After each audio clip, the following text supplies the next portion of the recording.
Hello everyone, thank you for coming back to my show about how to make paper beads. This is kind of like a part 2 for how to make the paper beads into necklaces. I just finished making, I couldn't wait to string them because I love making them. So it's not like I'm going to do a step-by-step tutorial. I'm just going to show you the end product because the process is so simple, so it makes no sense for me to show it to you. So, remember when we were making paper beads, rolled paper beads on the last episode? Well, I went on ahead after the video was over and made more, lots more, and I strung them. And if you listen to the last video I did on rolled paper beads, you'll know that I've been using guitar wire and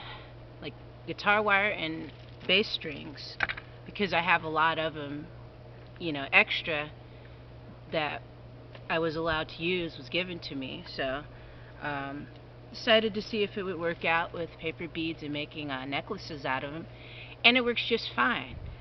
I'll show you the beads that I made after that one show, and I strung them on to a necklace. I know the sun is really bright today, so it's hard for me to get just the right amount of shade and sun, so it might be just kind of blurry.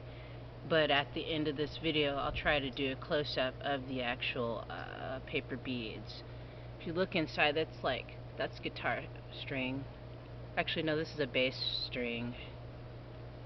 So, and it holds on really good. What I do to secure it, at the end, you're going to have maybe I have two sharp points of metal, or of the string, or you'll have like this little, I don't know if you can see, I'll bring it closer to the camera, this little metal loopy thing that has a hole in it, and you can string the straight part of the guitar string through that hole, and then you can get a needle nose plier and I'll show you again, twist it on there securely so that none of the sharp parts of the guitar string sticking out and it can poke your neck or anything, as long as it's like on there really good.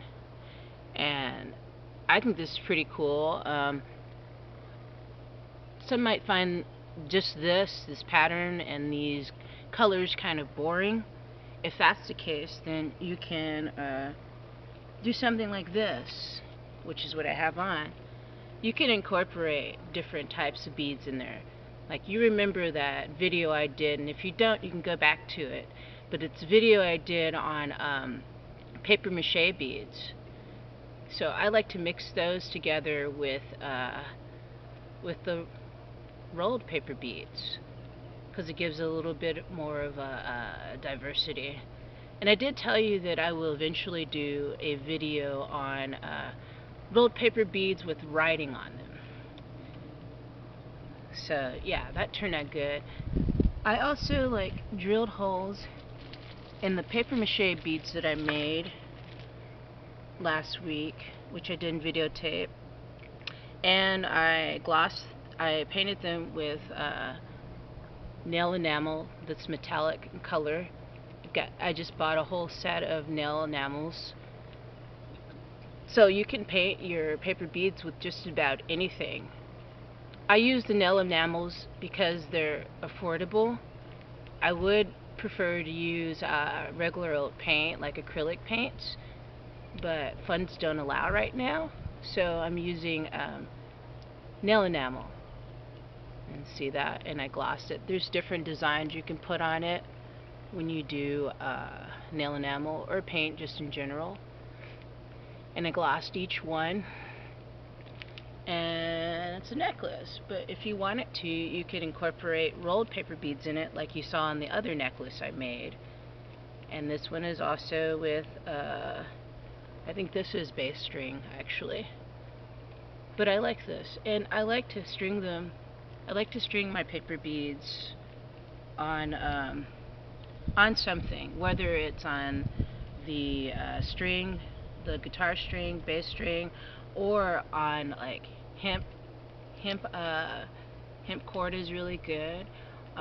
What else? Yarn as well. I like yarn because you don't have to deal with all of this. If you don't have like a needle nose plier on that, you don't want to cut your fingers or poke your fingers, which I've done and it hurts. If you want, you can use, you know, those other options, because all you have to do with either the yarn or the hemp twine is just after you finish stringing them onto the yarn or twine, you just tie them off with a knot, and then you can easily wear it around your neck like that. I'll put my hair back so you can see it like that. Yeah, I like these a lot. And the only thing about the string is that I like to have a lot on there. If I don't have a lot on there, then it's going to be kind of, let me see if I have that one. Okay, I don't have that one necklace out here as an example. But if you don't have enough beads on there, and it's not enough balance on it, it's kind of like off, then it could be a little bit where it won't sit on you quite right. Like this one right here that I have on right now. This one is actually not paper beads, and this is kind of like I guess an introduction to the next video that I want to do regarding beads in general. This one is kind of, you know, it's wobbly, but when it sits on me or whoever's going to wear it, it's kind of like awkward. It doesn't really lay down completely, but it's okay. It still looks cool. But these are not paper beads. These are plastic beads. Plastic beads are beads made from plastic bags. And I learned how to make these beads from watching a tutorial, and it's really simple. And I will say this for next week, because this is going to be the next, I guess you could call it a show. I don't like to say really class, but if you learn something, I'm really happy that you do. But I mean, it's just going to be the next show on how to make plastic beads. So yeah, pretty much that's all there is to making beaded necklaces for me. There's a lot of people out there that make jewelry that's much more involved, more technical, a lot more accents and all kinds of things. Maybe eventually I'll get into doing that. I bought some jewelry making magazines, and I'll look in there and I'll try to, you know, think maybe I can do those, but I don't have all the supplies available to make that happen. So I hope you enjoyed this video on how I make paper beaded necklaces from the paper beads that I make. Really happy with them. I've got more here. I've got tons here. Sometimes I like to add little accents to the paper beaded jewelry, because I also make polymer clay beads, and I also use, sometimes every now and then I'll use animal bones. Like I have a chicken bone on this one, and I like to mix it up. And just to let you guys know, after this chicken was cooked and all that kind of stuff, I don't eat chicken. The only meat I eat is fish. So, and I'm even gonna get rid of that eventually. But point I'm making is, there's people in my house that like to eat chicken every now and then. So I do like to use all of the animal, in tradition of Native Americans. And I am also part Native American. That's another story. But anyway, the chicken bone, I like to use bones within my work sometimes because it uses all of the animal.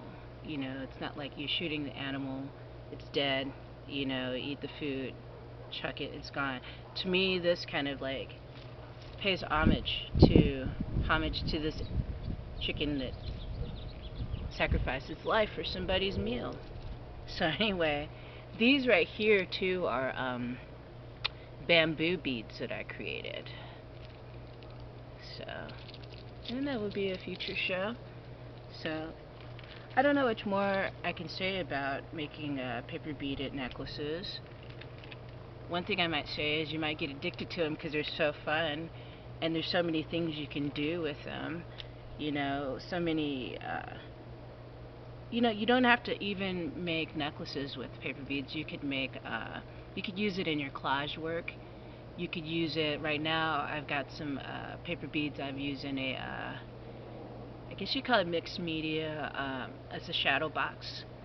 So, any questions that you have about this or any art projects you'd like to see me figure out and do, or anything you're interested in, let me know. And a good way to find questions on what kind of shows you like for me to do artistically wise, you could go to my Etsy shop. It's www.darkmoondoll.etsy.com. And there I have a variety of different types of art that I like to do. And all those different types of art that I'm doing, I think I want to make videos out of each one, like a how-to. I started off with just doing how-tos on my blog, which is what's in my blog? www.trinaartist.blogspot.com. So if you go there, you can see some before and afters of some step-by-step projects that I did. Like, I like to do repainted dolls, so I have step-by-step on that. And then I thought, well, maybe I should just start doing videos, because so many people were asking. I mean, it'd be cool to see it done, like live, and the process of it all. And sometimes the process of it is hard to put in words, and it's just easier just to show you. So anyway, I hope you guys enjoyed this video, and I hope you come back for more. Feel free to subscribe so that I can so that you can keep up with what I'm doing, so that you don't have to ask questions that may have been handled in another video. And please do like, if you like it, and share it with your friends and family. I mean, people of just about all ages can do these kind of, I don't like saying arts and crafts, because this goes way beyond arts and crafts, okay? I mean, these are pieces of wearable art to me, you know, and these are, I hope that the ones that I do sell, that people can like wear them and appreciate them for a long time.